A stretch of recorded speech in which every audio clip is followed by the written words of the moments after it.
Join us for the Iron Man Empowerment Podcast, where we discuss matters close to the heart. This and every Saturday at 8 a.m. until 9:30 a.m. Mountain Standard Time, 10 a.m. to 11:30 a.m. Eastern Standard Time, right here on HGG Radio. I am your host, Dr. Lincoln Bryan, alongside your co-host, Pastor Clive Atkinson, Bishop Hopton Morris, and Elder Edmund Muir.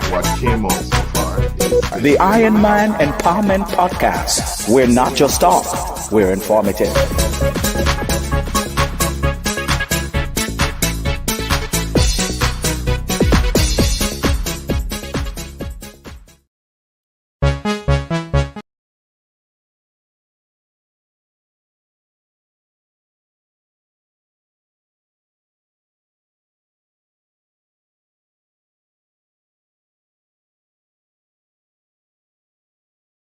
Good morning, everyone. Sorry for the delayed start on this morning. Thank you so much for joining us right here on HGG Radio's Iron Man Empowerment Podcast. And of course, I'm so delighted that you choose to join us yet another day. This is the day that the Lord has made, and we are here to rejoice and to be glad in it. We are so glad that you choose to wake up with us this morning right here on the Iron Man Empowerment Podcast. We have a loaded show for you this morning. We have of course, a lot of information to give to you on this morning. And so I will implore you at the top of the show to just share this with your friends. So everyone, I want you to take a minute, and even for one person with a woman, this show is really speaking much about women's health on this morning. So I want you, if you can, please, share. Take a moment and just share this podcast with everyone, all your friends, all your family. Take a minute and just share it with everyone, all your girlfriends. Share it. Tell them you got to come into the room. We have some very important information for you on this morning. So again, welcome to the Iron Man Empowerment Podcast, where we are here to inspire, to educate, and to empower individuals to take control of their health and well-being. I'm your host, Dr. Lincoln Bryan, and I'm joined today with our esteemed co-host, Pastor Clive is coming in. We, of course, apologize for the absence of Bishop Hopton Morris and Elder Muir. And so we are delighted to have you here yet another Saturday morning. October is Breast Cancer Awareness Month, a time to shine a light on the importance of early detection, screening, and self-examination. And so for today, we are tackling a crucial topic that affects millions worldwide: the importance of early detection, screening, and self-examination. Of course, this morning, as we begin October, this month, October is Breast Cancer Awareness Month. And right here on HGG Radio, we want to spread that light and spread that awareness as it relates to breast cancer. We'll have an important guest that will be talking to us on this morning and giving us some vital information as to what we need to do, how we can, of course, for our ladies especially, detect early, what to do, etc. Getting that information out to you on this morning. And so I'm really delighted to share. If you notice, I'm wearing my pin, my breast cancer awareness ribbon there, of course, to spread that chair. All right. So let me say good morning again to all our listeners joining us near and far. Good morning to you, Marva Foster. Good morning, Anika Whittingham. Good morning to you, of course, and to all our friends joining in from all over, from Antigua to Grand Cayman, to the United States, wherever you're tuning in from. We say good morning. Our UK fans, our UK listeners rather, who tune in week after week. Thank you so much for being here with us. And of course, we are so delighted that you are here on this morning. So we are ready to go. So here we go. So we're going to be talking to one of our sisters or friends in the gospel, and also, of course, professionally, Lady Denise McFarlane is our very special guest on this morning, and she'll be, of course, giving us some information there as it relates to breast cancer and screening and so on and so forth. So we're looking forward to having this conversation. And so that is why I really, really want you to share with everyone, share with all your friends, share with all your listeners. We're having some technical difficulties as it relates to the HGG radio YouTube channel. So of course we send out another link that you can join us, and of course you can tune in here. So you can follow, you can go to Dr. Links Bryan. So for those who listen on HGG radio, you can go to Dr. Links Bryan, and you can follow, you can of course get the program right there or on our HGG YouTube channel. So let me set it up, and of course we'll be bringing in Lady Denise in a short while. So our co-host will be joining in. Lady Denise, good morning and welcome. You are live. How are you today? Thank you. I'm doing great. How are you today? I am doing wonderful. Thank you so much for joining me on this morning for this wonderful Sure, sure, conversation. And let sure. me apologize for the delay in bringing you in there. We're just having some tech difficulty on our side from the studio. But of course, Yeah, we are delighted to have you. I'm going to set it up and then we'll go sure. right into the conversation. All right. So here it is. According to the American Cancer Society, 1 in 8 women, yeah, 1 in 8 women will develop breast cancer in their lifetime. However, with early detection, the 5 year survival rate is 99% when diagnosed at a localized stage. These staggering statistics underscore the urgency of prioritizing breast health. Join us this morning as we explore the latest insights and expert advice. We'll discuss the benefits and the guidelines for screening and self examination, the risk factors, the signs and symptoms to watch out for, innovations in breast cancer's detection and the treatment, inspiring stories of survive and thrive. Our goal this morning is to empower you with knowledge, encourage proactive health habits, and honor the courage of those affected by breast cancer. Get ready to be informed, to be inspired, and motivated to take charge of your life. And of course, Lady Denise McFarlane is a public health specialist in the space she's a public health specialist, holds a certificate in nursing, bachelor's of science degree in education, master's of science in epidemiology, and is currently pursuing her doctorate of public health. Let me also say that she is a registered nurse and have tapped over, changed some things in that space, moving on, moving up, let me say. And of course, he's a professional who has been contributing to the healthcare service span over 20 years with a mix of experience from the primary and secondary healthcare, and is an expert in policy development and analysis. She has provided health policy advice to the government of Jamaica through several committees, program, as well as civil society organizations and program development, monitoring and evaluating in health.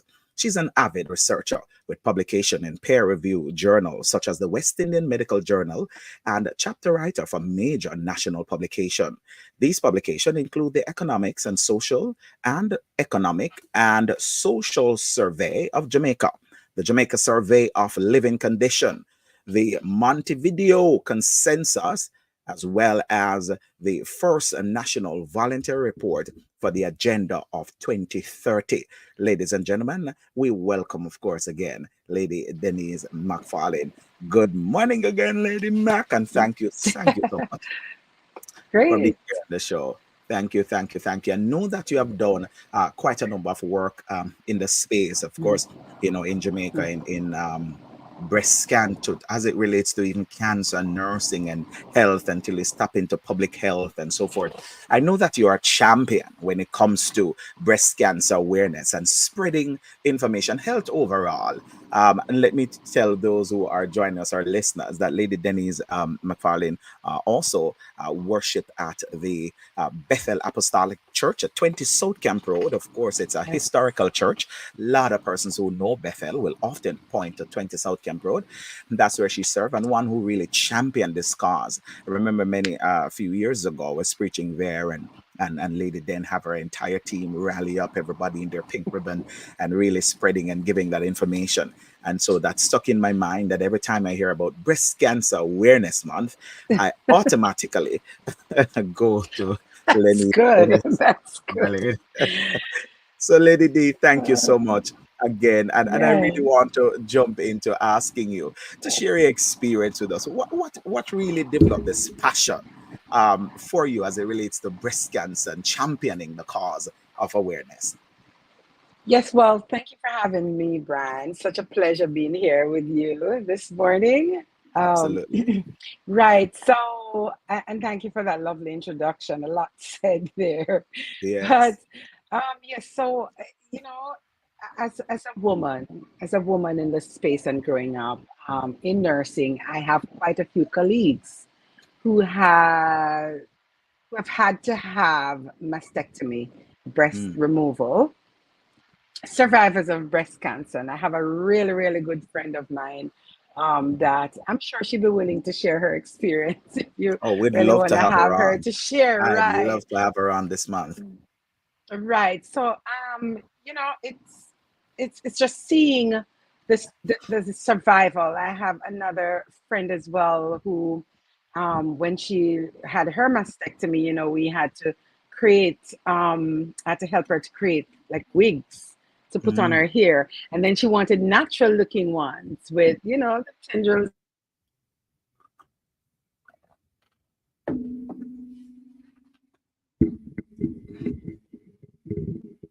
everything. This I believe kind of pushed me towards really educating and bringing the awareness to it because it can be avoided. It can be Yes. avoided.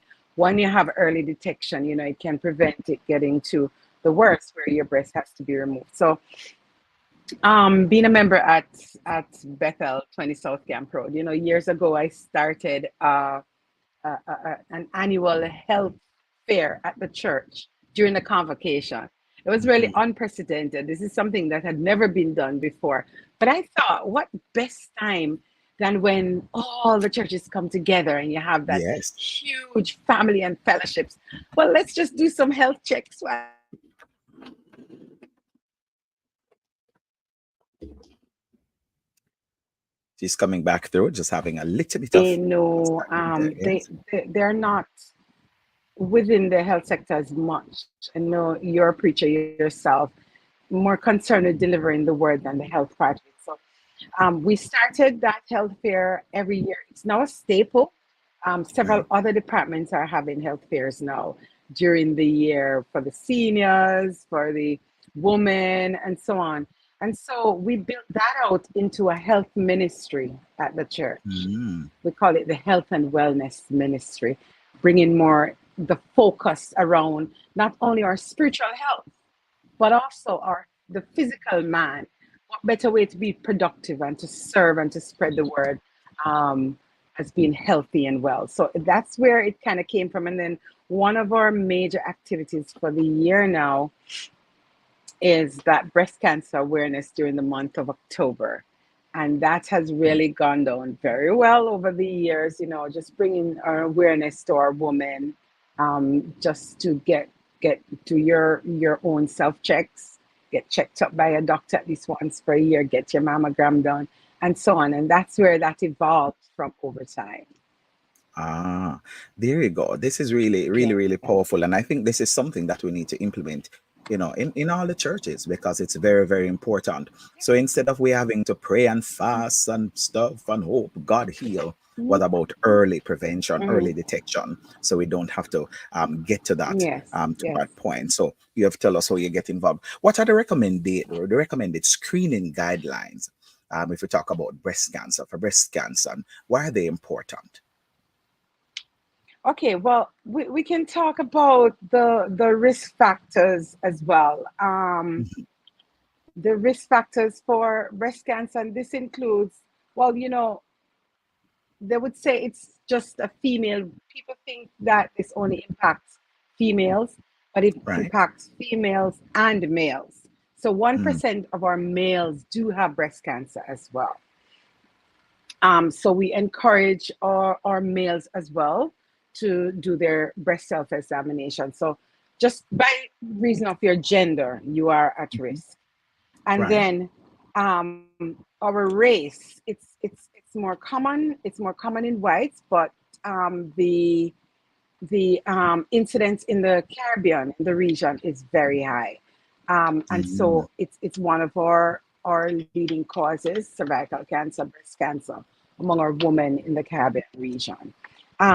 In terms of the age, as you grow older, you become more at risk. Um, for women who have never had children, they are that you're also at risk for breast cancer.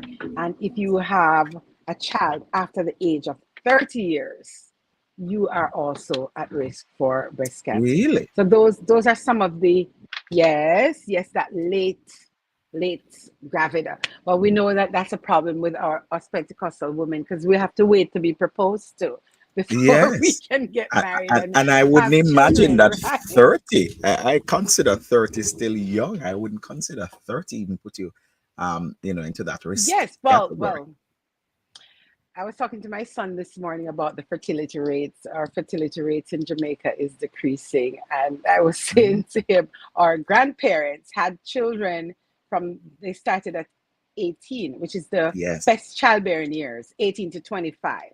That's the best childbearing years. But we, as the professional life develops, Yes. more women Yes. are waiting Career till woman. later in their, yes, later in their Hmm. years to have children. And I mean, understandably so, and really being careful how many, but this is also a risk. It puts you at risk. But risk Mm. doesn't mean that it has to happen. Risk means Right. that it may happen, and then you are to prepare yourself. So if you do your usual checks, then it's it's the likelihood would reduce for you. Right. So that is also, and we also have your menstrual history. If you have Right. an early onset or late menopause, then you're also at risk for breast cancer. Right. I wanna talk about some other factors that might Yes. Go expose right you to ahead. Yeah. that. Hmm. Obesity. If you're really overweight, largely overweight, then that is a factor as well. You know, us women in the Caribbean, we like to be a bit on the plumper side. Hmm. It's just the culture and the way that we are educated and grown in this part of the world. We believe in being well fed, so but Yes. that obesity status kind of puts you at risk. And the diet that we eat, a lot of fat, the KFCs, well, different foods that with you can have a bit of everything because we really love KFC on this side. But too much of anything is not too good. It's So not good. That's right. yes, the fatty foods, alcohol drinking, and so on can also put you at risk. And we talk about lack of physical exercises, that awareness that you should really exercise in as much as possible. That also the stress related items in our lives that puts you at risk as well. If your family has a history of cancer, hereditary, your parents, breast cancer, cervical cancer, ovarian cancer, any of those cancers, history, family history of, then you ought to just be very much more aware that, that runs in my family. Just like Right. if you have hypertension in your family, then that kind of high blood pressure situation, you become more aware that that is something that predisposes in your hereditary line, so that you Mhm. become more aware of it. So if your family has a history of cancer, especially of the reproductive organs, breast cancer, ovarian, cervical, then you are at risk as well, and then you need to be a little bit more um, careful and get get help early. Mhm. I want to mention one other thing that is important is the estrogen hormone replacement, birth control pills. When you are on those replacement pills, or if you're on birth control as well, that can also predispose you to breast cancer. So these are just some of the things that we have to be aware of. And pretty Right. much you realize that it touches across all areas of your life. So you Yeah. want to just do those intervention that is important to reducing your risk in general. That's what we're saying. As you grow older, women, let's just become more aware, and let's do our tests every year. So I don't know if you want me to go into the symptoms right now. You could Yeah, talk a but little bit about that. right before you touch on the symptoms, just in the risk and prevention scale Hmm. here, what Yeah. lifestyle Hmm. changes then would you say that would need to make as part of a preventative measure that can reduce the breast cancer risk? Well, first of all, exercise is good for all of us. So, physical exercise is very important. I think that's a good place to start.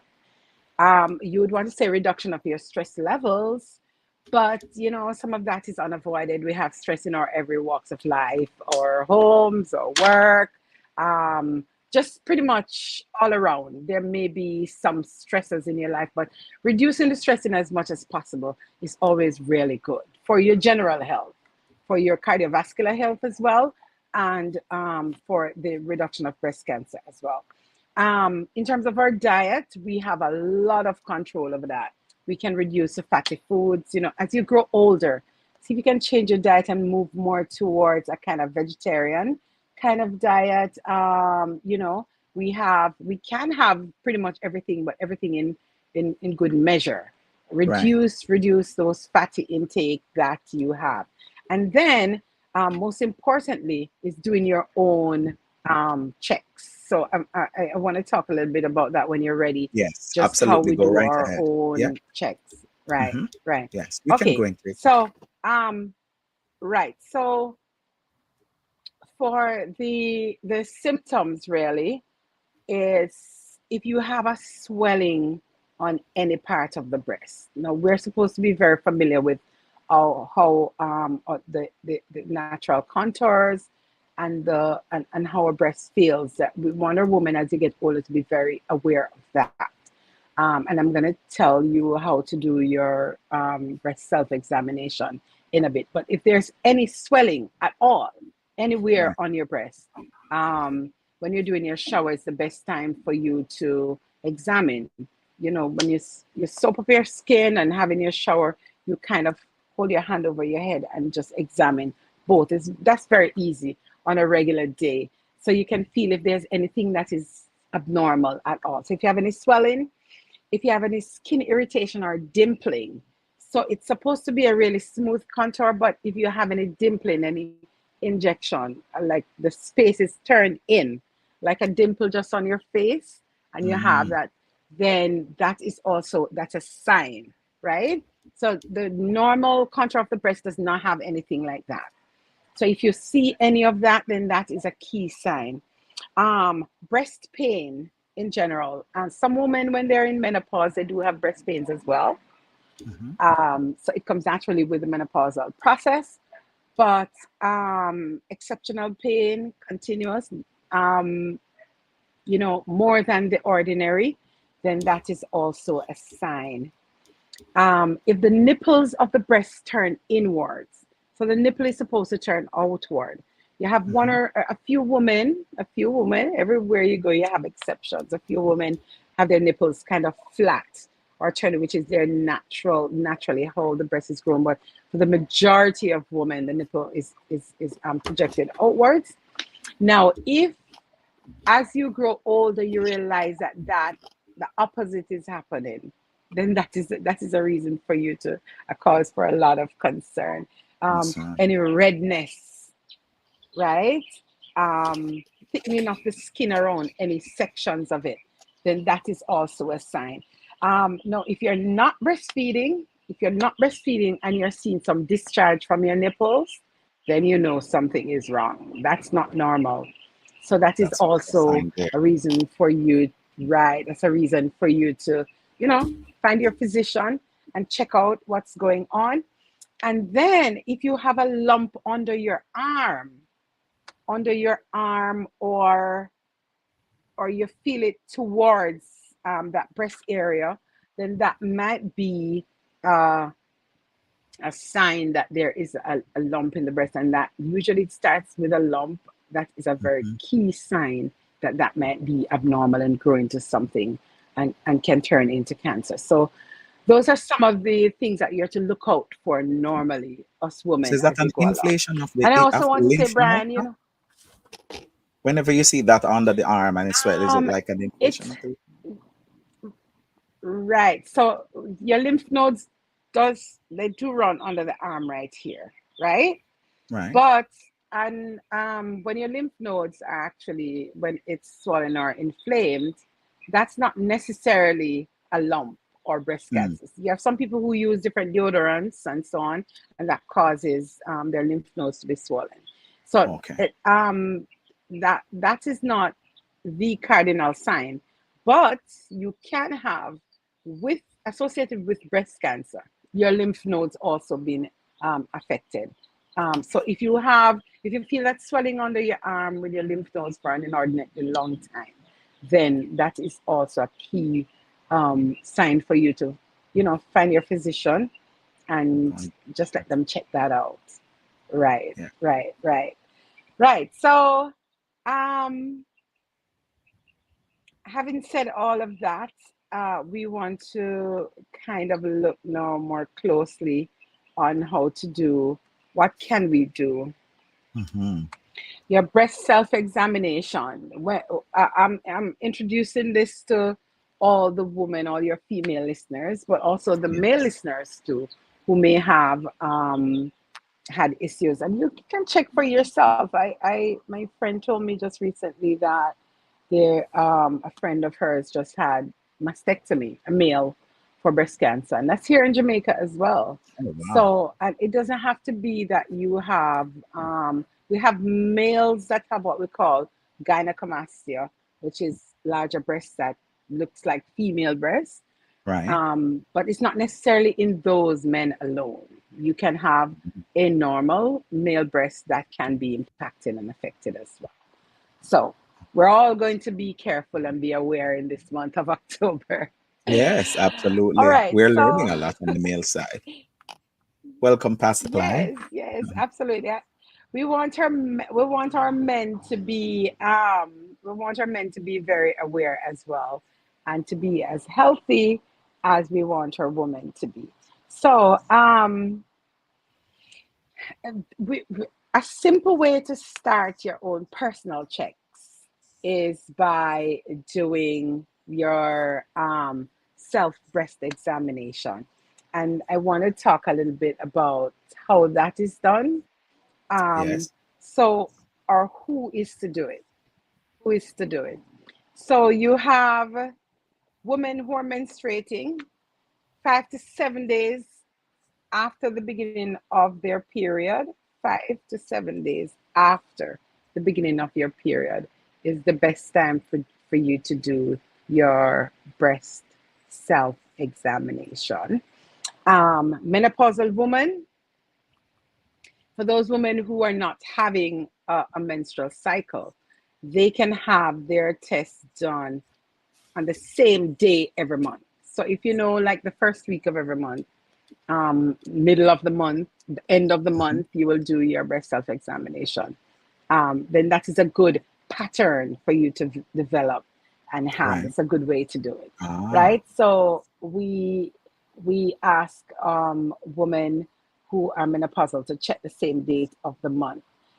Pregnant women can also do their breast self examination as well, and they would do it like menopausal women every, the same period of time every month. right. And we do know, Bryan, based on our earlier discussion, that women are having children at a later age. Hmm. So you might, at the age when you're at risk for breast cancer, that's possibly the age when you are also pregnant. Oh, Women, wow. we have women now 40s and 45s Yes. are who are pregnant at that age and having very healthy deliveries, 50s and Hmm. over too. We have example of women who are having children that late in their life. But if you do get pregnant, at that age, we suggest that you do your breast examination every month. It takes about 10 minutes to perform, and you examine all the breast tissue. So in essence, we're asking women just to become very familiar with your breast. Hmm. You should know what the normal feels like in order for you to detect the abnormal. Know what the normal feels like, in order for you to detect the abnormal. The So you do abnormal. a monthly examination, yes. And you should start we want all the women to start after age 20 years old. Once you're Ah. 20 and over, So then on a once you're monthly 20 and basis, over, you. ladies, it's time to start those Mm-hmm. checks and those examination. Does it decrease? Does the risk decrease after once you enter menopause? Um, so it may the risk may decrease after you enter menopause, but your menopausal state is also one of the risk factors. So you want Ah. to ensure that you continue to do your okay, with menopause, your hormones, your hormonal levels begin Mhm. to decrease after Right. menopause. Your hormonal Right. levels begin to decrease. So um, there are women who thinks they're not at risk, but that also puts you at risk. And then some women uses the hormone replacement therapy tablets and Right. so on that they take for hormone replacement during their menopausal years, and that puts you at risk. And that It's puts as you if at risk. almost like you do. Yes. You do, yes. But because I thought, and that is why it's important to have the conversation, because I thought as you go in menopause and the hormonal level decrease, I just thought Mm-hmm. that because of that, you are at a lesser risk because I know a lot of time with breast cancers and so forth, oftentimes it feed from the hormone too, right? And that's what, well, my Mm-hmm. little Mm-hmm. concept of what it is. Mm-hmm. Mm-hmm. So because of Yeah. that, I just think because you're not producing enough, it decreases, Mm-hmm. and so that is why it's important for us to have these conversation because you're saying either way how it work, not being on menopause also put you at risk there. So it's important. I thank you for Right. clarifying that. Right. Mainly, the menopausal state is what a lot of women do hormone replacement. Because I mean, maybe later on you can also have like a little session around menopause. It's a whole, it's a lot of different involvement in different parts of your body, and it can be a very stressful process. And so some women do take hormone replacement. It's when you're on those replacement that puts you at risk. And the early onset of menopause as well can be that can expose you. That can expose you, that early onset. So it's not the menopausal status itself, it is the when. Mm, Early onset or late onset of menopause puts you at risk. But if you have the normal menopausal period and you are on hormone replacement therapy, that is a risk. You're put yourself at risk right there for so, breast cancer. wow. Right. Doc, what is the proper technique for women who haven't started or women that have not been doing? What is the proper technique? They're Yeah. saying, Doc, I hear you, but I don't know if I'm doing it correctly. Or can you just maybe walk Okay. them through what's the proper technique? Okay. So the technique for your breast self examination. So the best thing to do is to lie flat on the bed with an arm over your um, to the back of your head, or you have some women that can do it in the shower normally. You're having your regular bath, and you just after you've applied and lathered your body well, then you can do your breast self examination.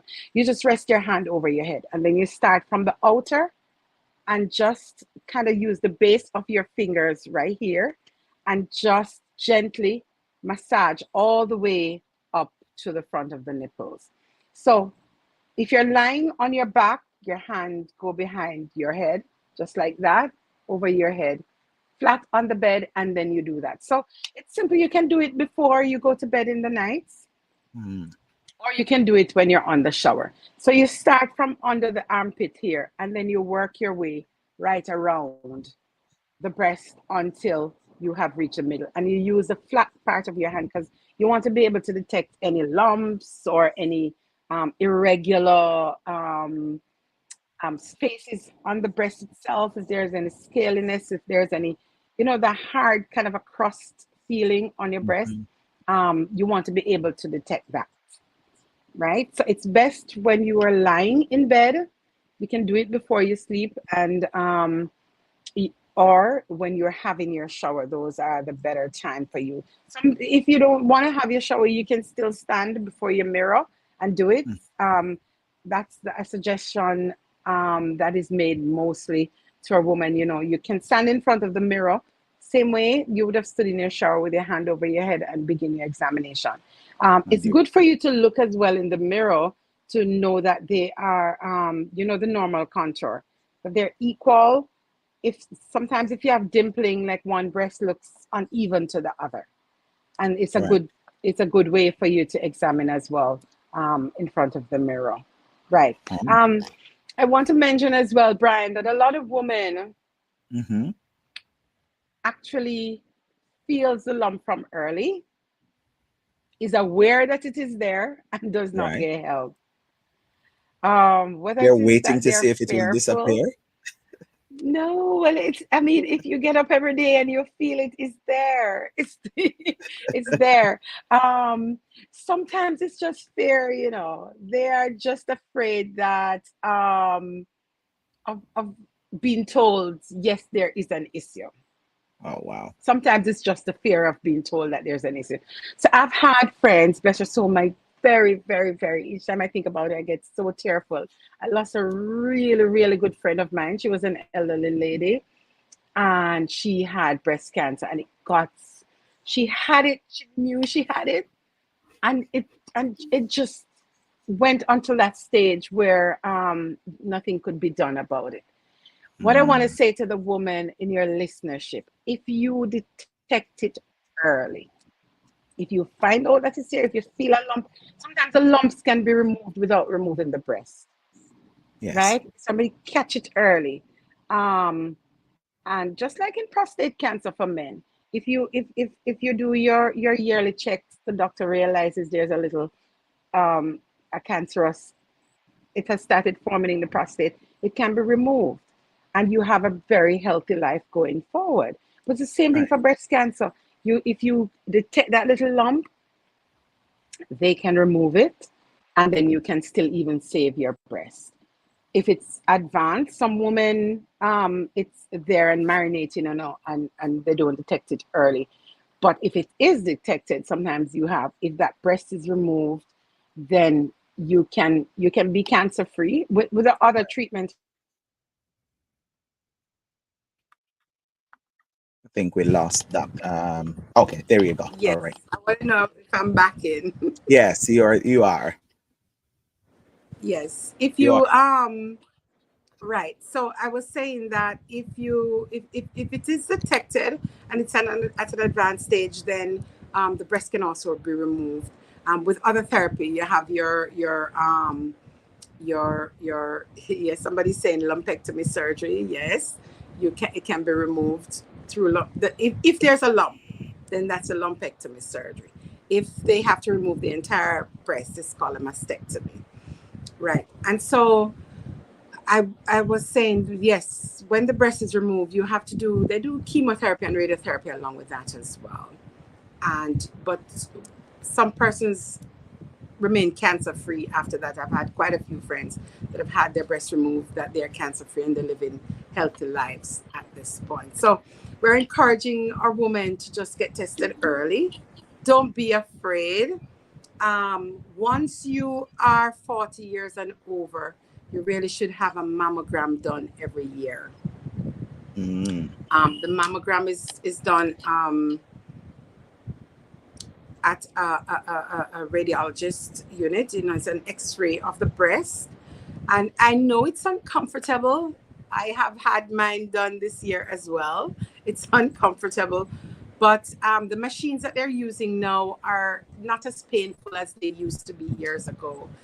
When I was just started out in nursing, those machines, they were really, really uncomfortable.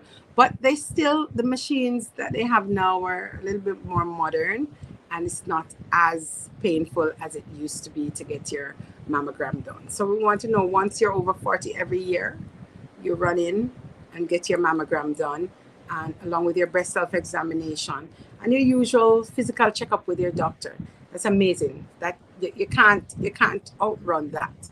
Right. Keeping those checks yearly will help you to at least prevent in as much as possible and detect early.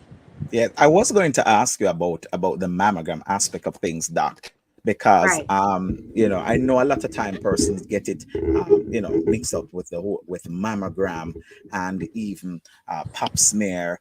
But I've also right. heard women talk about, and so I was going to ask you on that about the pain from the mammogram. And so I wanted Yes. to ask you in terms of the advancement in technology, which you have mentioned, that the machines now are a little bit different, or like we say, there's advancement in the technology, so it's not Hmm. so painful, because I think that was a preventative measure, which, well, it shouldn't be, but I think that kind of prevent ladies from going. I remember the first time my mom did hers, and my Right. mother and I will talk very closely and everything, and I remember when my mother did hers and she came home and she was so sore, and she was explaining to me the entire process about the whole breast cancer, given that my mother is a survivor. And so understanding the Hmm. whole aspect of it, and what you've gone through. And so I'm glad that there's advancement, ladies, there's advancement in the technology. So no need to put off your mammogram, get your mammogram done. Talk to me as we talk about mammogram. Can we also balance it with pap smear? Yes, well, your pap smear is really looking at checking for signs of cervical cancer, and that is usually we encourage our women to do a yearly, the most by every 2 years.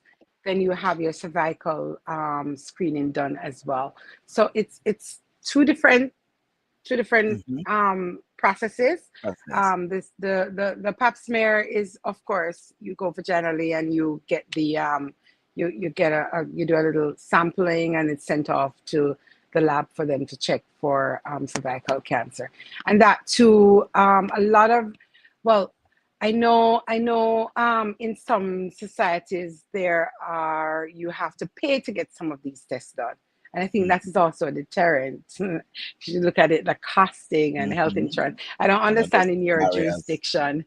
I don't understand in Yes. your jurisdiction, but I do know that It's in free in Canada. oh, it's called Screen Canada. That's what it's No, called. it's free. It's free in Canada. Oh, it's So free. women here should Wow. not have any issue doing that. We have universal health care here. And so Yes. everyone have health care. There's no costing to you to get these done. In fact, your Oh. doctor will recommend it for women to have it done. Your regular GP will tell you when these things Mhm. are coming up. They keep on file. So yeah. So there's Oh, that's no need for that fabulous. here. Yes. No, That's no barrier here that should prevent you. I'm not sure how the states work, but for Canada, it's universal health care. So there's no barriers. So ladies, go on out and get your checks, get your screening. Wow. well. I have to say, then in Jamaica we are close to Canada. Yes. We have no user fee in Jamaica, which means that you have complete access to the healthcare facilities, both Mhm. primary and secondary. Primary we call our health centers, and the secondary, we that those are hospitals. You do have free access, so you can go in and get your. Well, I know for sure in the government sector you're able to get your pap smear done. It may take a little while for you to get the results back, but you Right. can get it done free. In terms of the mammogram, though, that is limited in terms of the resource there. They do have mammogram machines, but I don't think it's as accessible. And you may have one machine, that goes down and so on. So that you would have to do that at a private facility in Jamaica. However, I think that is something, if it for your own health and wellness and development. I think sometimes we save to buy cars, we save to buy houses, we save to buy special things in our lives. If you want to go a wedding, Mhm. you put your monies towards that. I think for our health as well, it's a good investment. It's a good Absolutely. investment. The Minister of Health in Jamaica had a campaign. He said it's called personal responsibility. That's your personal responsibility. So if there's a cost to it, I believe we can put something aside to get our, as women, to get our mammogram done yearly. And if you can't do it every year, at least every 2 years to get one done so that you can follow up on your health. And I mean, outside of having a mammogram done, the whole breast self-examination is a really, it's cheap, it's simple, and it is a screening method for breast Right. cancer. So we'd advise a woman to at least start there. That's a very, very good start. And Yes.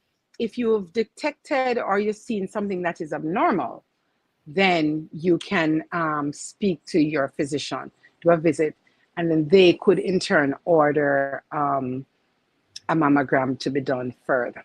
So, there are different, I believe, steps that we can take as women. And so there's no need for us to get to that extreme stage where, it can't be helped, or you have to remove the breast.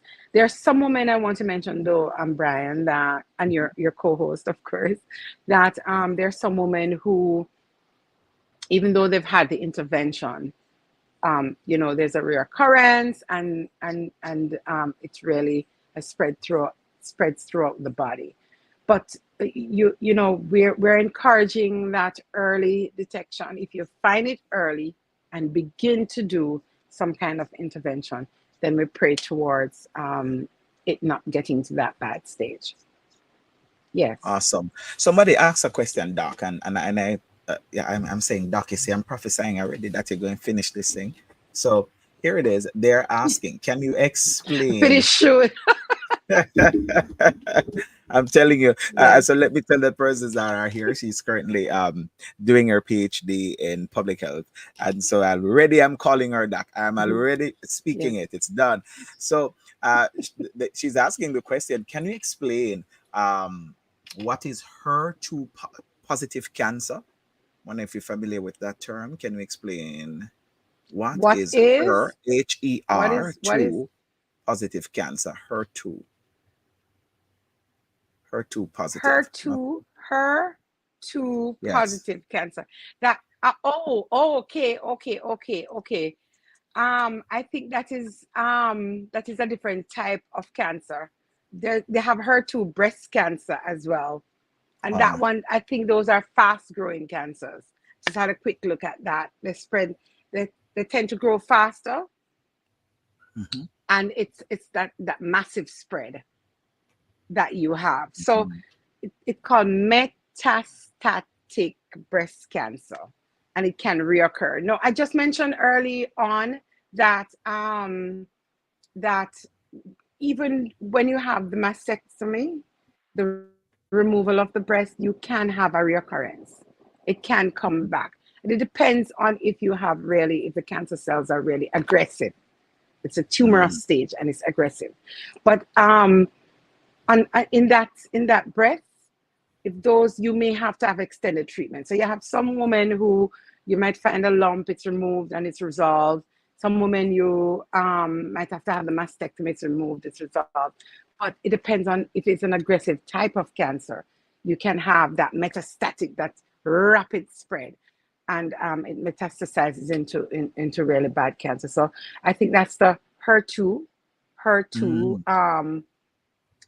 positive breast cancer, Cancer. where It's a it's an very aggressive aggressive type of one, is it? tumor and it spreads really fast.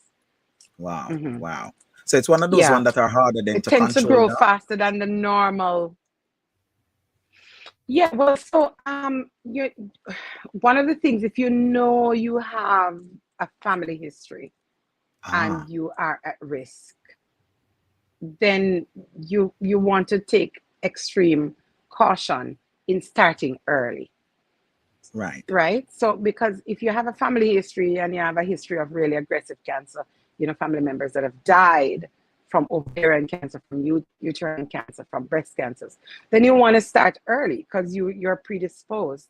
Um, and if you prevent from an early stage, then if there is a less likelihood of you progressing to that stage. But So again, we're, sometimes there's no way to yeah, stop go ahead. or saying it's not going to happen, but you can do steps to prevent it. Yes. Prevent it. So again, we're saying early prevention is one of the best way Mhm. to help Right. stop or help the spread of cancer. Once you know early, then of course it gives the doctors a greater chance to help you Sure. to stop this. Another person asks a question: is that in the same category of triple negative breast cancer?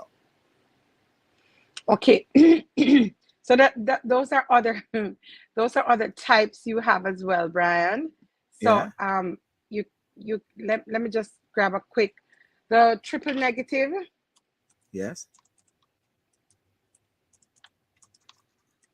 So so we're seeing that there's so much different form of breast cancer then that they're there. So again, we're saying to our listeners who are listening to us, this month, the Okay. month of October, we're talking about breast cancer awareness, and we're placing emphasis on early screening, early detentions, early screening, and early detection.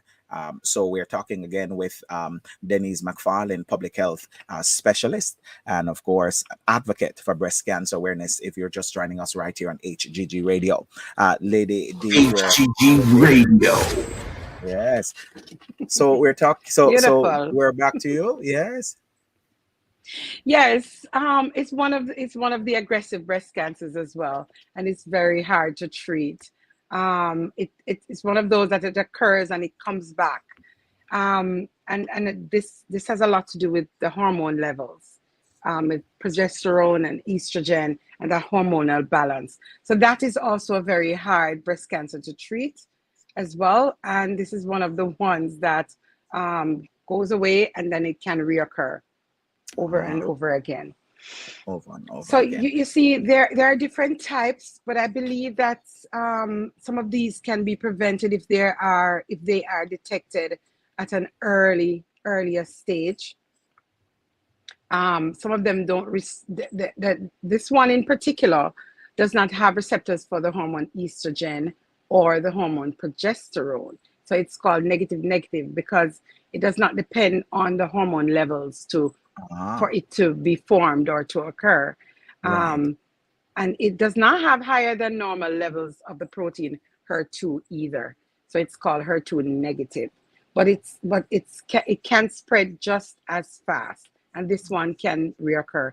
It's very rare though, 10% to 15% of breast cancers overall. So this is not one of the more common ones. Um, right, in every disease you tend to have, the rare ones.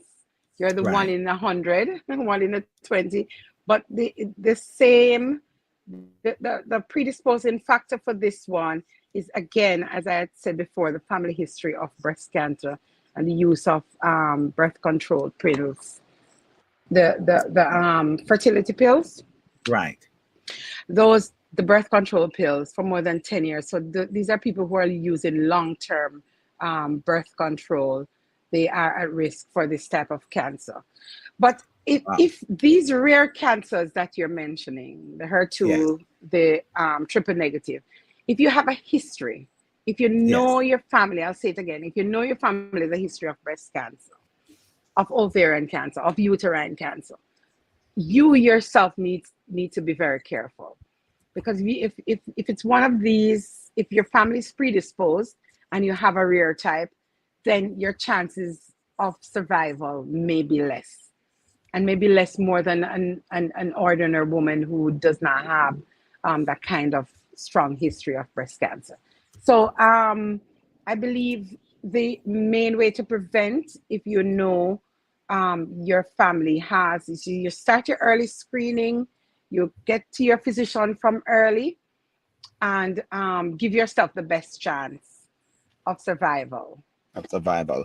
Thank you so much. Stay right there with us, Yes, Lady D. We are going to take a quick break right here on HGG Radio. sure. We are talking about Breast Cancer Awareness Month, October Breast Cancer Awareness Month, and we're talking about the importance of early detection, screening, and Mhm. self examination. Stay right here with us on HGG Radio. We're taking a quick break. We'll be right back. Sure.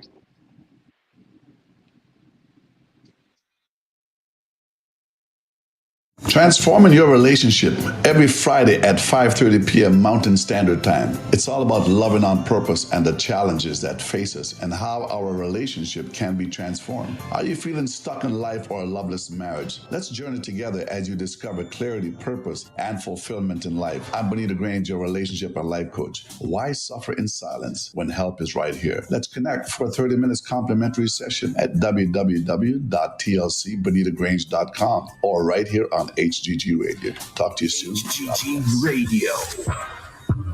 Are you ready to amplify your message and reach hearts with purpose? Introducing HGG Advertising, your partner in spreading the gospel and connecting with the Christian community. Churches, Christian-based businesses, listen up. With HGG Advertising, you can reach your audience through powerful radio campaigns. Engage hearts, inspire minds, and grow your community with HGG Radio, which is already reaching 136 countries worldwide. We specialize in promoting Christian values and helping businesses aligned with faith-based principles. Whether it's a church event or your business rooted in Christian values, HGG Advertising is here for you. Connect with us and let's share your message with purpose. HGG Advertising, spreading the gospel, connecting communities. Email us today at ads@hggradio.ca. That's ads@hggradio.ca. Or call us today at 825-343-4486. HGG Radio. HGG Radio listeners and viewers on YouTube, we here at HGG Radio want to hear from you. Yes, you. Please send us a 30-second voice note or video on WhatsApp telling us your name, the country you're listening or watching from, the church you attend, and most importantly, why you choose to listen to and watch HGG Radio. Please send your voice notes and videos to our WhatsApp number at 825-343-7778. That's 825-343-7778. We know you have options and are happy you choose to join us daily right here on HGG Radio. Your testimonials might make it on air. We look forward to hearing from you or valued listeners. Alberta, are you ready for this amazing music contest? Rejoice, Alberta! Hi, my name is Barry Simpson. Hi, my name is Tamara Boyd.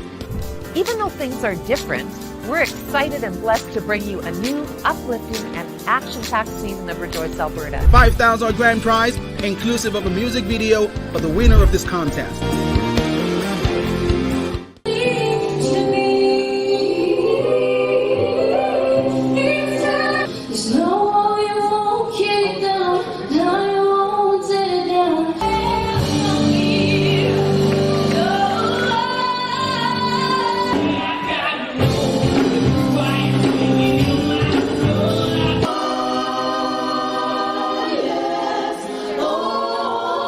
Apply online at www.rejoicealberta.ca. Application cost is just $100. For more info, visit www.rejoicealberta.ca. This is a contest you never want to miss. Come on, Alberta! Rejoice, Alberta!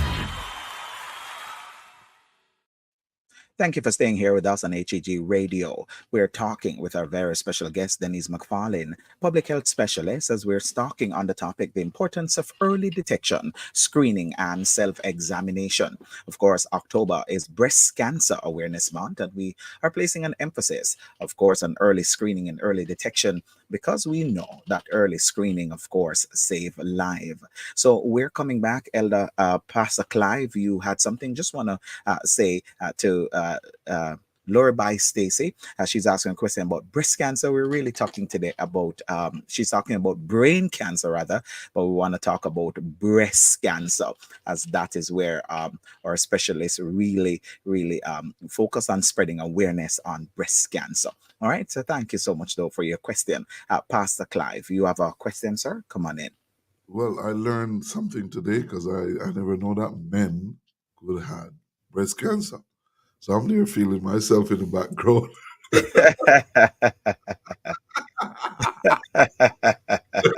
You start your screening, Pastor Clive. check. I'm like, oh my goodness, I never know. I literally, I was like, when she said that, I just came into the studio right away. 'Cause I'm like, that person's here because all along, you go to, I've never heard that. Honest to God, I've never heard it.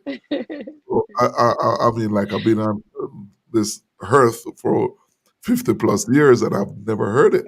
Yes, So So, it was Lady D, yes, Pastor yes, Clive is making his yeah. check. He said, "What? What happened? Let me jump so off the studio and check." so because of that, I would like you to shed some more light where the men are concerned and how, Mhm. because I guarantee, I don't know if any man is on here to say, if you have ever heard it before or anything like that, because for me, I like to I'm trying to live healthy. I'm trying to, cut down some of the Yeah. sugar and the fatty things and and some of the things that we eat, and especially living in North America, that you do not get the fresh um, groceries, and everything is kind of covered with all type of pesticide and chemicals and Additives stuff and like that, right? preservatives. And preservatives. So we have to be so careful because these things help to trigger off. That's one. Two is that I was taking Mhm. some note here. Is that I know that is a very scary topic to talk about. And one point in time, you were saying that persons will feel it and know it, that it is there, but they're afraid of the unknown. Afraid to. I know I have it, but I'm feeling something, but I'm afraid to They're afraid to share. confirm. Yeah, they don't want to hear it. You don't want to hear it. So it is important. Don't be afraid. Don't be afraid. We come out of the dirt, out of the dust, and Mhm.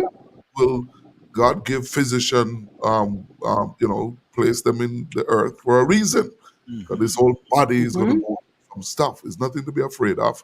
I went to the doctor, I think last year, and he said to me that, oh, your prostate is swollen. I says, okay, what do I need to do? And he says, Live, do this, this, and this. I says, say no more.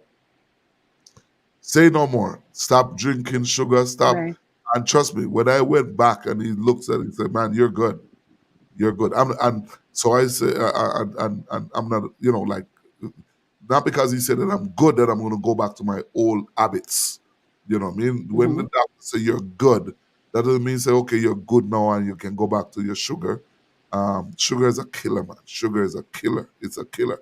I realized that by just pulling sugar, doc, out of my tea or my, stuff, it just, I shed this year alone maybe like 20 pounds because of just coming off a sugar period. Yeah. Um, Mhm. I'm trying. It's not, and sometimes you have the little sweet tooth that bothering you, and Yes. falling off, right? But when it comes on to your health, why not live another 20 years, 10 years for your family instead of going out, and if you're going out, you know what I mean? Like, go knowing that you tried everything. I want to say to somebody out there that is listening that this is so important. You need to share this type of information. I was on my phone just sending out to every group I had in my phone, Mhm. because I think that we as a whole, especially we, Caribbean descent, black people, let me just say that we do not like doctors. We do not like to hear anything about um, illnesses and sicknesses, and we do our own home remedies and think that we're going to be okay, but we're not going to be okay. Mhm. Here we have Denise, um, telling us this morning, and let's take heed. And and not everything you're gonna pray and it's gonna go. That's Mm. right. It So won't so speak we'll over this so one. so so we'll give Right. Lady D just an opportunity, as Pastor Clive had some question regarding the male. If you can, give Right. us a little more. Right. So I want to thank you so much, Pastor. Really appreciate him, just being honest and talk. And I think this is where we kind of spread and make people very comfortable with their bodies. Growing up in church, we are so we're guarded. I think a lot of it, we're not very much. health conscious and be aware of our bodies. Some people are afraid to take off their clothes and even look in the mirror to decide if they're if your breast is contoured right, or if one is bigger than one, or if there's a lump somewhere you can see it. We you know, that kind of self-discrimination, I think we have to try to evolve from that, and then we will be able to help ourselves better and help our children better and increase our own quality of life. That's very important. And I want to capitalize on a part he said in terms of why not live another 20 years? So you can have 20 years and 20 unhealthy years. We want 20 healthy years, and it's your optimum. This is what we say in public health. You know, your DALI, your quali, it's your optimum quality level of functioning you want to be. We know we get older, but you don't want to be old and very sick and you have to be going to the doctors every day and so on. So those things we're trying to avoid. So let's talk a little bit about cancer in men. It's very, very rare. Very, very rare. You might have one in 100,000 men. But the interesting thing about it, Pastor, just this week I was having a conversation with my nurse practitioner friend, and she was saying, you know, one of her friends had a male friend had surgery for cancer, and that was very, very recently for breast cancer, and that she's seen quite a few of these men walk into her clinic, and I believe that it is the way of life. Just how what we're consuming in our bodies. I want to talk about the some of the risk factor for this for men. Among it is our weight itself. I found that as I'm growing older now, I am struggling more to keep my weight under control. It means that, and I have gained quite a few since touching my latter years, and found it and have been finding it extremely difficult to come off. I take a minute to put the pound on, and then another 6 months to get that 1 pound off, and building on at the same time. Right. So our weight gain into our older years is very is one of the contributing factors for men. Also the intake of sweets and fats. That is one of the major contributing factors. Wow, That yes. intake of sweet and fat. You have to reduce your sweet tooth, Rev, as you get older. It's a struggle. I know. For me too. The first time I had like your tea that you drink without sugar. You know, Monica, my very good personal house assistant, she said to me, Denise, you're gonna have to drink some hot water to make you feel better. I said hot water, which she said no, without sugar.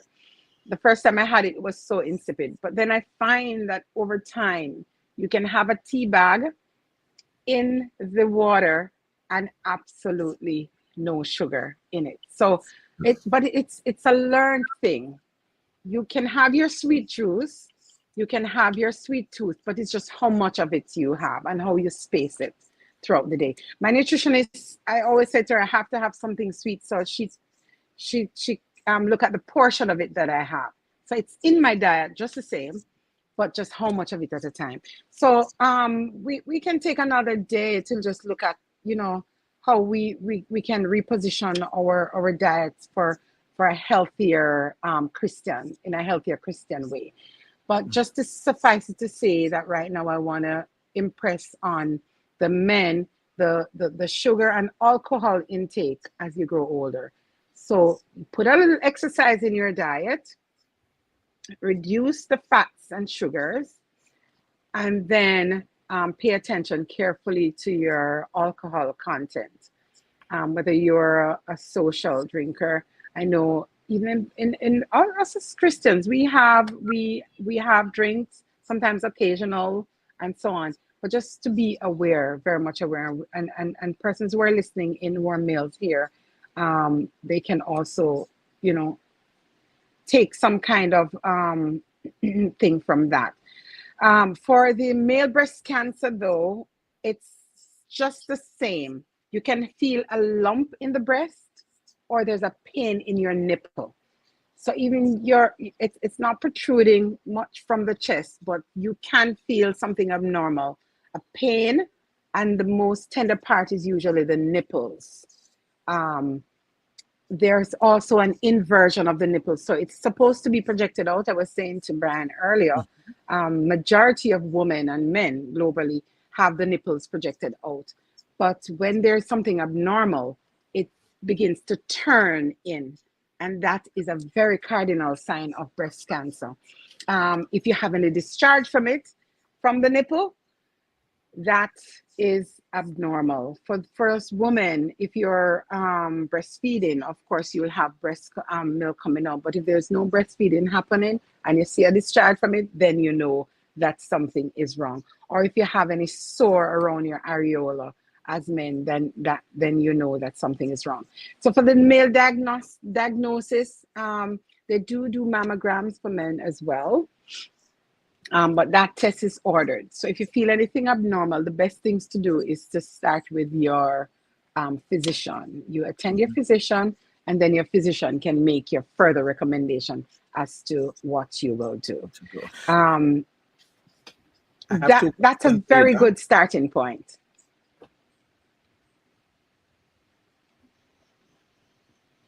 I thought someone was talking, so I paused. Go ahead, Bryan. Yes, no, it's no. I was taking with Doc what she was mentioning about men's health and saying, start with your physician, and then from there they can order mammogram, etc. So even though it is low on the risk scale, low on the scale in terms of about 1 in a 1,000 or 100,000, it's still we're saying to men that it is still possible. So ensure that you get your checks done. I have 2 questions as we're wrapping the show. I just want to ensure that we get these 2 in. One person is asking that is the BRCA test always accurate? If it is always always accurate, our screening. The screening is done at different levels. So your breast self-examination is a screening level. Your when you move to your mammogram, it's a screening level. BRCA test is a screening level. So the potential of doing a screening test and it's not being accurate is always there. But you have the tests that are higher in positivity test, and that's a higher positivity test. So it's not that it's not always accurate, is that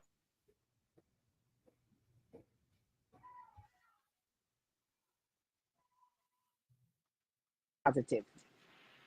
Am I back? Yes. Yes. Just repeat that for me, Doc. Is not that it's always higher, right? Accurate. Right. But there are some tests that has a high positivity rate. Which means if you do the test and it says you're positive, then it's a higher possibility that you are positive. And that is a higher positivity test.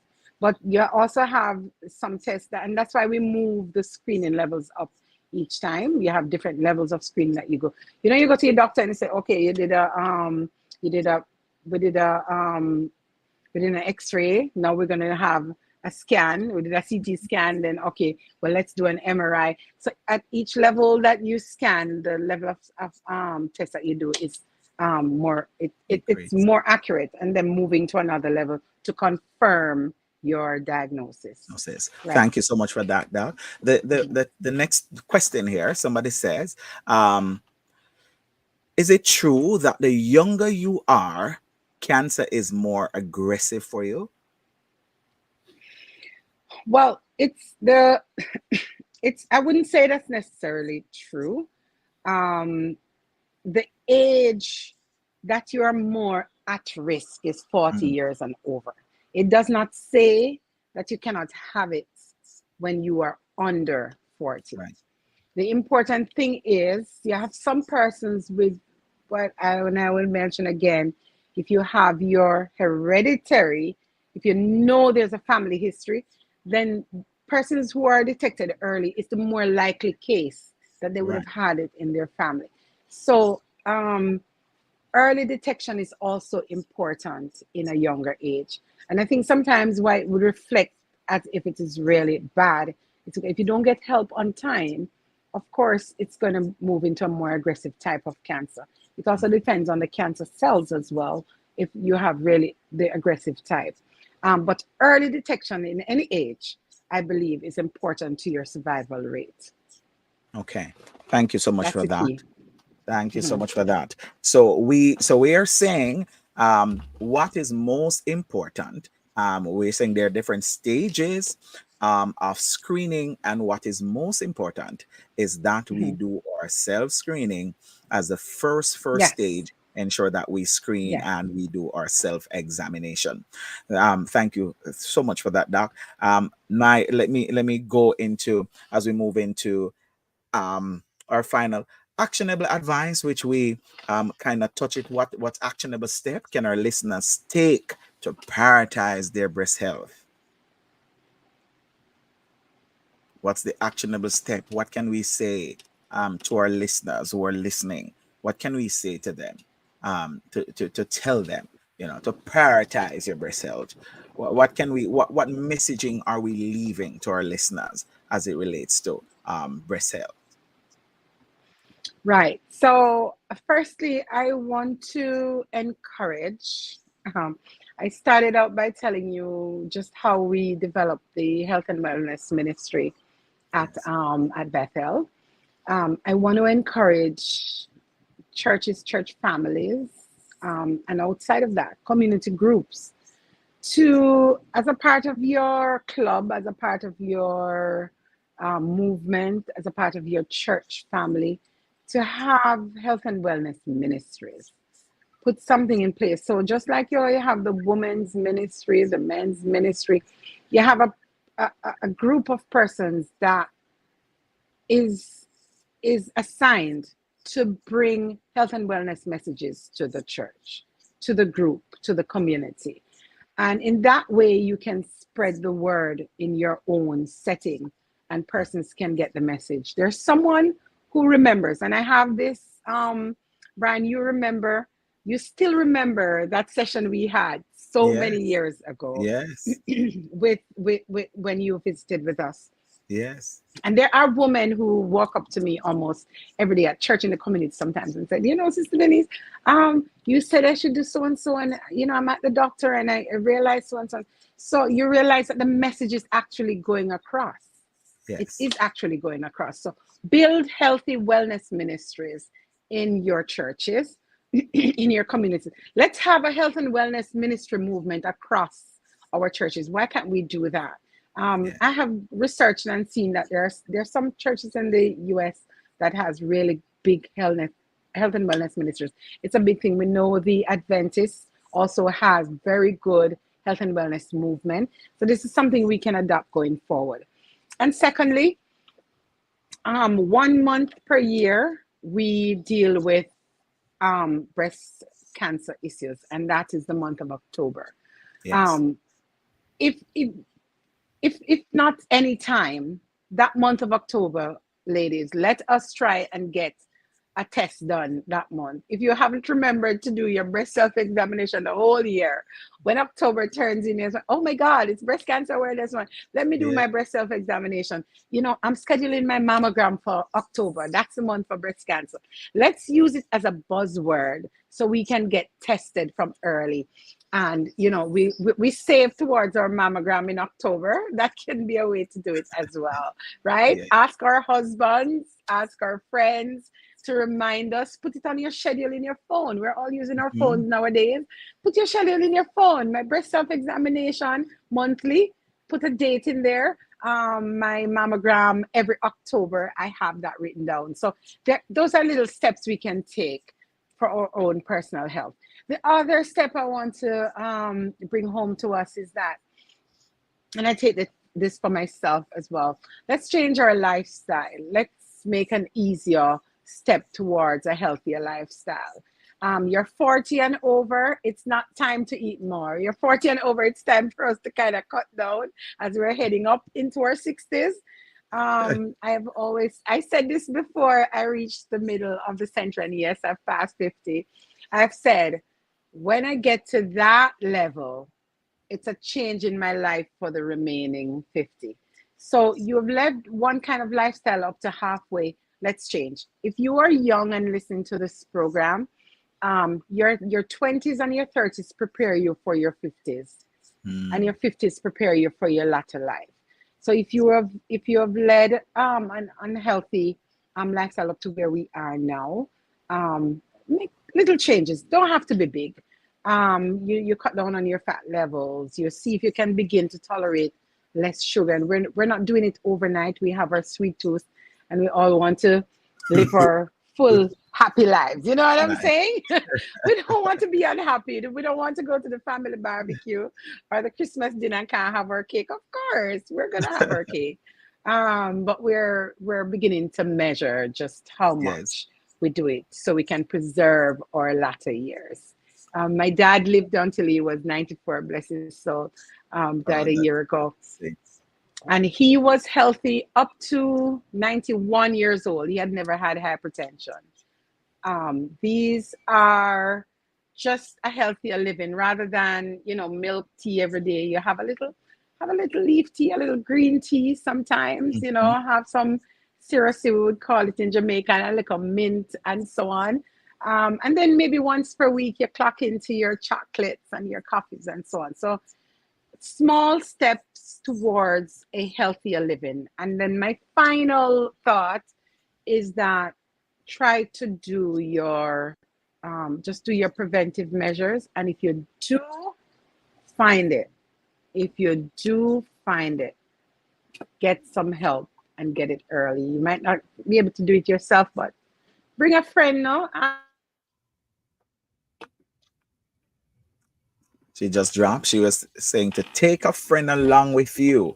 If you are not able to go on your own, take somebody with you, and you can do it together.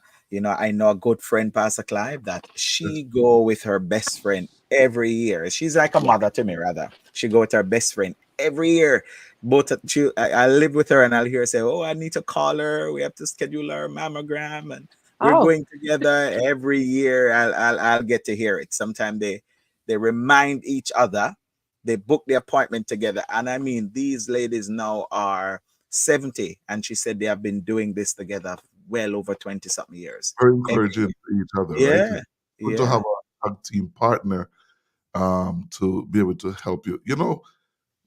Doc, is that I think we're just afraid of the unknown, and there's nothing to be Are afraid the of. known.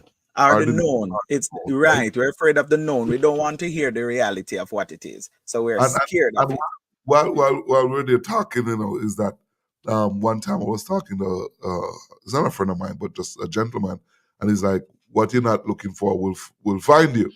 Hmm. We're talking about health, and he says, what you're looking for, you will find it. What you're not looking for will find you, or something to that effect. In other words, don't look for something that you don't want. That says that's the problem because we do not want to know, and when we don't want to know, it's too late. And this gentleman was telling us that at the age of 52, he has to do a blood transfusion, and that thing shot. That was last year, actually. That thing hit me, and I'm like, why? And he started to tell me what's happening and what was going on in his body, and he saw the signs. But just never stop drinking, never stop change your lifestyle, and it's so important for you to change your lifestyle. I am far away from all of that, and the more I listen to this type of stuff, it just helped me to be aware and to be more conscious, Right. especially getting up in age. You hit 50 and you're pushing over and you're like, oh my goodness, things don't get becomes easier. You're stuck in your habits. And it doesn't take 50 years to stuck in a habit. It only take you like 21 days to stuck into a habit. Yes. You can break that cycle and have your grandkids them live for your grandkids, live to see your children finish college and universities and stuff like that. So I'm really appreciative this morning, and I really learned something, and I want to give Absolutely. her thanks for what God is doing. I think she's out. Rev, we need to Yes, get her. she's just having some technical issues there, but we are moving to the close. So I want to let us say thank you to everyone. Thank you, Pastor Clive. Thank you to all our listeners. Thank you for joining us for this critical conversation about the importance of early detection, screening, and self examination. We want to thank our guest, Denise McFarlane, who shared valuable insight and expertise. Prioritizing, of course, our health, which is very, very important. Remember that breast cancer awareness is not just a month long initiative, it's a year round commitment to prioritizing our health. Yeah. Prioritizing our health, taking control of our health. And by taking control of our breast health, we can save lives. Key takeaway from today's episode, we talk about early detection, save lives. Screening and self-examination are crucial. Risk factors and signs should not be ignored. Innovation and research offer hope. And of course, once you know early, then you can have a longer life. So take the step today. Schedule your annual mammogram. Perform monthly self-examination. Share this episode with loved ones and support breast cancer research and awareness. Together, we can empower a healthier tomorrow. Thank you to our listeners. Thank you to our guest, Denise McFarlane, who has just been a tremendous blessing. And of course, to all the partners for making this podcast possible. Join us next time on the Ironman Empowerment Podcast for more inspiring conversation. And on behalf of the entire production crew, we invite you to join us next week, where we will continue to spread awareness. Subscribe now. Subscribe to our YouTube channel to make a difference. Go to Facebook. And of course, follow us on Facebook on the HGG Radio. And of course, our YouTube channel at HGG Radio as well. And you can also follow me on my YouTube, Dr. Links Bryan there. So until next time, we will see you soon. We'll talk to you. Until next time on the Ironman Empowerment Podcast, please remember that we're not just talk, but we're informative. Take care. Thank you for listening. HGG Radio.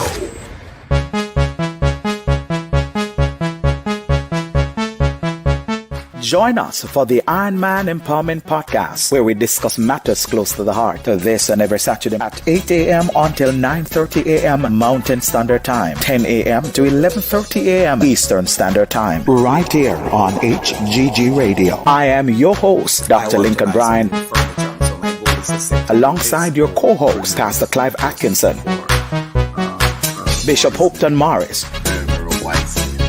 and Elder Edmund Muir.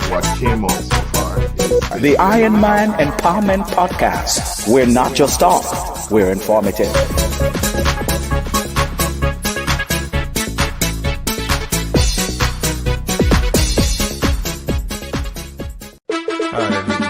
Everybody now. Get ready to be inspired with HGG Radio, your 24/7 gospel music companion in Edmonton, reaching the world. Owned and operated by Higher Ground Tabernacle Ministry, we feature a diverse range of styles from traditional hymns to contemporary hits and proudly showcase local Canadian talent.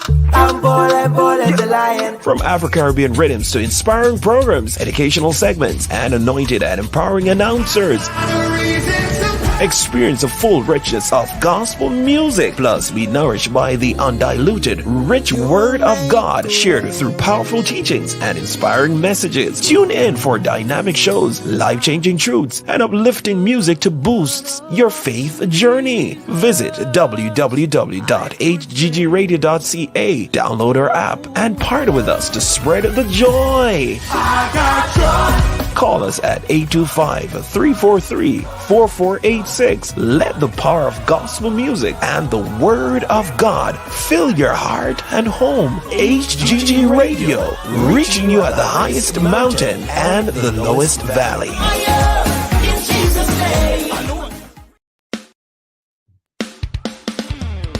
Alberta, are you ready for this amazing music contest? Rejoice, Alberta! Hi, my name is Barry Simpson. Hi, my name is Tamara Boyd.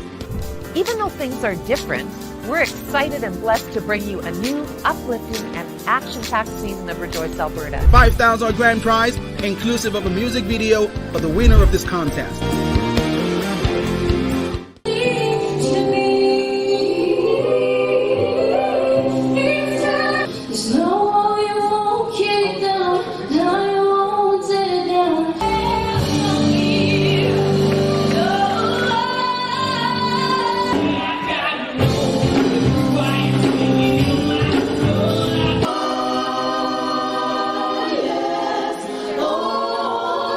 Apply online at www.rejoicealberta.ca. Application cost is just $100. For more info, visit www.rejoicealberta.ca. This is a concert you never want to miss. Come on, Alberta! Rejoice, Alberta!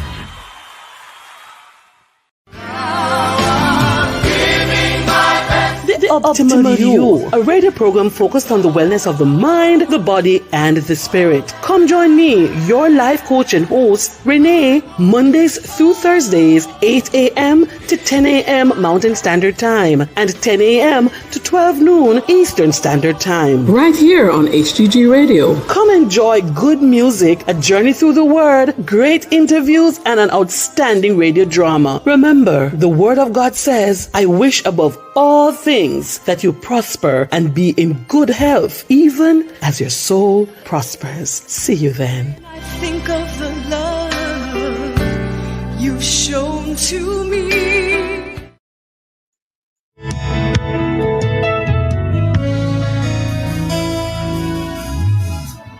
When I wake up in the morning and I take my first breath, what a mighty God we serve. What a mighty God we serve. Just want to thank you for joining us this morning right here on HGG Radio. What a mighty God we serve. This is when I'll pull things down on your Facebook and YouTube. When I am so you can stick and stay with us right here on HGG Radio. to go, you meet my needs, you answer me. HGG Radio. In victory.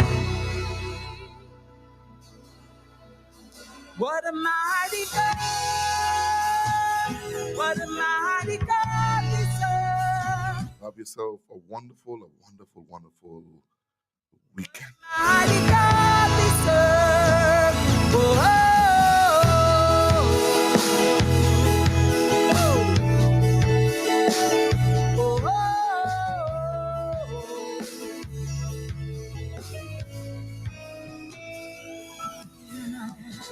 when I wake up in the morning and I see the lightning flash, what a mighty God we serve. What a mighty God we serve.